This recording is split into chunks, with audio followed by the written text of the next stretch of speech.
الحمد لله وكفى وسلام على عباده الذين اصطفى أما بعد فأعوذ بالله من الشيطان الرجيم بسم الله الرحمن الرحيم قال الله تبارك وتعالى في القرآن المجيد والفرقان الحميد فإذا قضيت الصلاة فانتشروا في الأرض وابتغوا من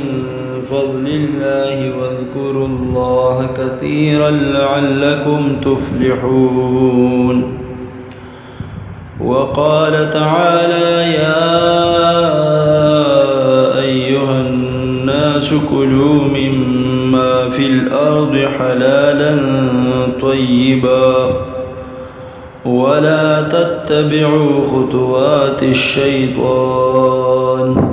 إنه لكم عدو مبين وقال رسول الله صلى الله عليه وسلم ما كسب الرجل كسبا أطيب من عمل يده وما أنفق الرجل على نفسه وأهله وولده وخادمه فهو صدقة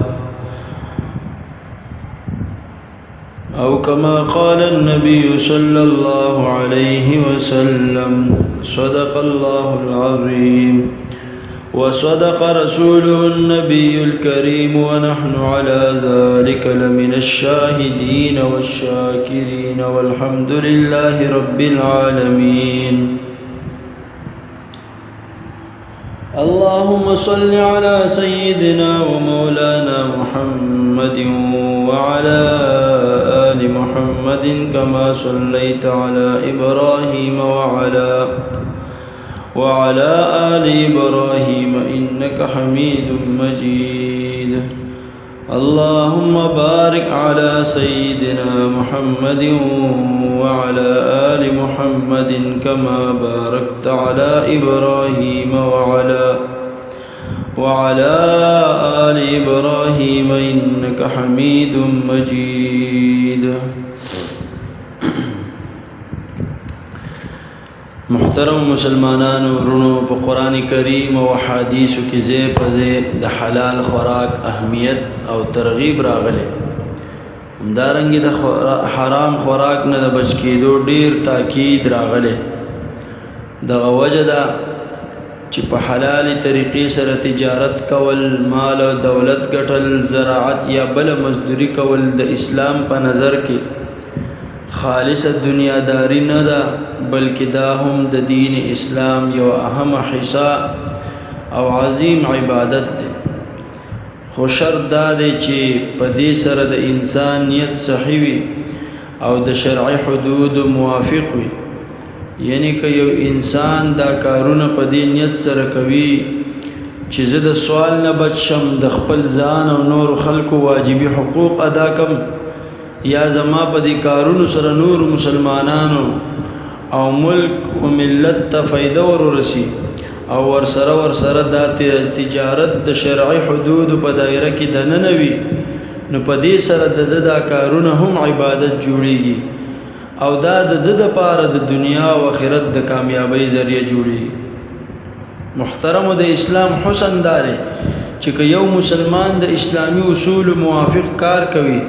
نو دا د لپاره عبادت دی د اسلام نه مخکې به دین او عبادت صرف په عبادتګاهونو کې بهر به دنیا وا لیکن اسلام مسلمانانو ته داسې طریقې وښودي چې د هغې په وجه که دی په بازار کې حلاله مزدوري کوي نو دا هم دین دی که دکانداری کوي نو دا هم دین دی که سیاست او حکومت کوي نو دا هم دین دی که د بیبي او بچو حقوق ادا کوي نو دا هم دین دی تر دې پورې چې کده خوراک سکاک او تلل کوي نو دا هم دین دی خو چې کله په دې کارونو کې نیت صحیح وي او د شریعت موافق وي په قران کریم او حدیثو کې د حلال کسب ډیر اهمیت بیان شوی دی الله رب العزت د حلال کسب په باره کې حکم کړی فإذا قضيت الصلاة فانتشروا في الأرض وابتغوا من فضل الله واذكروا الله كثيرا لعلكم تفلحون. پس هر کله چې د جمعې مونځ پوره ادا شي نو په ځمکه کې خواره شي او د الله جل جلاله فضل یعنی حلال رزق ولټوي. همدارنګه الله رب العزت د ورځې روزي ګټل په تور د احسان ذکر کړي فرمایي وجعلنا النهار معاشا او مون دا ورځ ذریعہ د معاش ګرځولې چې په دې کې تاسو حلال روزي ګټئ. الله جل جلاله د حضرت داود علیہ السلام بارک فرمایي وعلمناه صنعة لبوس لكم لتحصنكم من بأسكم فهل أنتم شاكرون. او من حضرت داود علیہ السلام ته د زغرو جوړولو چل ستاسو د فائدې د پاره خودلیو چې دا تاسو په جنگ کې د توري د گزار او نقصان نه بچ کړي. پس آیا تاسو شکر کوونکي؟ رسول الله صلی الله علیه وسلم فرمایي طلب الحلال واجب على كل مسلم. د حلال مال طلب کول په هر مسلمان واجب دي. دا ابو داود شریف وګد حدیث دی چې رسول الله صلی الله علیه وسلم یو سوال کوونکی ته د کار کول حکم وکړو اذهب فاحتطب وبيع هذا خير لك من ان تجيء المسألة نكتة في وجهك يوم القيامة. لار لرګي جمع کوا او خرڅوا. دا کس لار لرګي به راوړل او خرڅول به سورج پس راغې نو 10 درهم یې ګټلیو.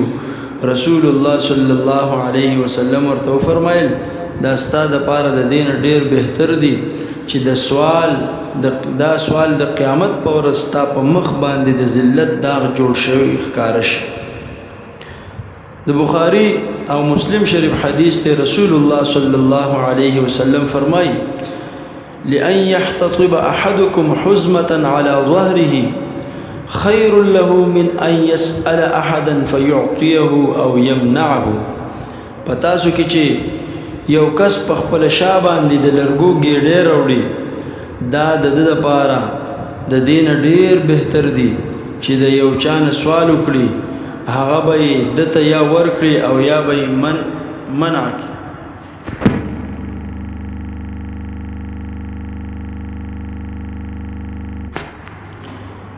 د مشکات شریف حدیث ته رسول الله صلی الله علیه وسلم فرمایي طلب کسب الحلال فریضة بعد الفریضة. د حلال رزق طلب کول د منځ روزي زکات حج و غیره فرایض نه پس فرض دي. په دې مختصر حدیث کې نبی کریم صلی الله علیه وسلم بهترین علوم او بهترین اصول ذکر کړی دي چې دا د دین د اولنی فرایض یعنی ارکان اسلام نه پس په دویمه درجه کې اهم فریضه حلال رزق طلب کول دي. یعنی اول د انسان په ذمہ باندې منځ روزه زکات حج و غیره ادا کول فرض دي. بیا د دینه پس په د باندې د خپل ځان او خپل اهل او عیال د پاره حلال نفقه ګټل فرض دي. البته کله یو انسان خپل اهل او عیال نوي د په ذمہ د چانان نفقه واجب نوي او د ضرورت پوره کول د بل چا په ذمہ وي نو بیا په د باندې حلال کسب کول فرض نه دي. په اسلام کې د عیسایانو په شان رهبانیت نشته چې انسان هر سپریک دی ځنګل ته لاړ شي او هلته د الله جل جلاله ذکر کوي، بلکې چې کله د انسان په ذمه باندې د خپل ځان او خپل اهل او عیال نفقه واجب وي نو اسلام د پاره د ارکان اسلام ادا کولو نه پس حلال رزق ګټل فرض کړی. اوس که دا انسان بیکاره ناشوي هیڅ کار نه کوي نو دا سړی د فرض په پرېښودو باندې ګناهګار دی، ځکه شریعت دا نه خوښوي چې انسان دی همیشه سست او بیکاره ناشوي او د خلکو نه سوال کوي. د همدې وجه نه رسول الله صلی الله علیه وسلم د حلال رزق طلب کول فرضي عباداتو نه پس فرض وګرځول. په قرآن کریم او حدیثو کې دا مضمون په واضح الفاظو کې ذکر دی چې د نتایجو دارومدار په کسب او عمل باندې دی. الله تعالی فرمایي لیس للانسان الا ما سعى، نشته د انسان د پاره مگر هغه چې دای کوشش وکړو، دای کوشش وکړو، یعنی هر انسان ته به هغه څه ملاویږي د کم چې دای کوشش کوي. د بخاری شریف حدیث دی رسول الله صلی الله علیه وسلم فرمایي ما اكل احد طعاما قط خيرا من ان ياكل من عمل يده وان نبي الله داود عليه السلام كان ياكل من عمل يده تر اوسه هیڅ د خپل لاس د ګټې نه بهتر خوراک نه دی خوړلی او بهشکه د الله جل جلاله نبی حضرت داود علیه السلام هم د خپل لاس په مهنت سره ګټلې شوی روزي خوړه یعنی په خوراک کې بهترین خوراک هغه دی چې انسان یې د خپل لاس په مهنت وګټي او وی خوري دغه وجه ده چې حضرت داود علیه السلام به د حکومت چلولو سره سره زغره جوړولې بیا به هغه خرڅولې د ګټې په یو حصہ به خپل ضرورت پوره کول او دوی حصے به په فقیرانو خیرات کولې په حدیثو کې د خپل لاس ګټې ته پاکیزه او بهترین کسب ویل شي د مشکات شریف حدیث ته رسول الله صلی الله علیه وسلم نه پوښتنه وشو یا رسول الله ای الکسب اطیب اذا الله رسوله کم کسب ډیر پاکیزه او افضل دی پیغمبر علیه السلام ورته فرمایل عمل الرجل بيده وكل بيع مبرور د انسان په خپل لاس باندې ګټه کول او هر بيع چې هغه مقبول وي یعنی د شرعي اصول او قواعد موافق وي د ترمذی شریف حدیث ته رسول الله صلی الله علیه وسلم فرمایي ان اطيب ما اكلتم من كسبكم وان اولادكم من كسبكم بشک تاسو چې سخره په دې کې ډیر پاکیزه او افضل هغه دي چې تاسو خپل ګټه نه حاصل شوی او بشک تاسو اولاد هم تاسو ګټه ده د حدیث د دویمه جملې مطلب دا دی چې والدین محتاج وي ګټه نشي کولای نو د دوی د ژوند ضرورت پوره کول په زوی باندې واجب دي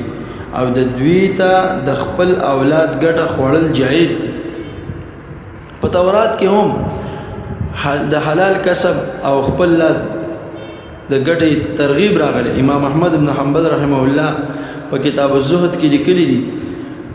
ولید ابن عمر فرمایي چې ماته دا خبره په معتمدي طریقې سره رسیدلې ده چې په تورات کې دا خبره لیکلې ده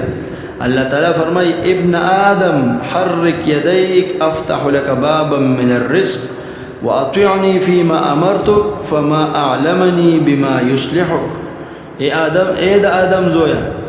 تخپل لاسونه خوځوا یعنی حلال کسب کوا زبر تا ته د رزق دروازه کولا وکړم او ما چې درته د کوم احکامات او حکم کړي پای کې زما اطاعت کوا زکه ستا په مصلحتونو ضرورتونو زخه خبردار یم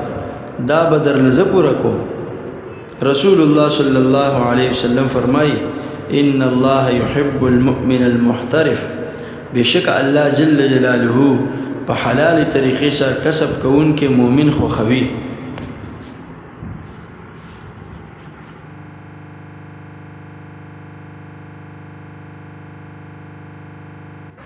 د حلال رزق طلب کوونکې کسب ډیر لوی مقام دی د مشکات شریف حدیث ته رسول الله صلی الله علیه وسلم فرمایي من طلب الدنيا حلالا استعفافا عن المسألة وسعيا على أهله وتعطفا على جاره لقي الله تعالى يوم القيامة ووجهه مثل القمر ليلة البدر سوچ حلال الدنيا د دې د پاره طلب کوي چې د سوال نه پر بچ شي د خپل اهل او عیال د پاره نفقه پیدا کی او د خپل گاونډیانو سره مهرباني او احسان وکړي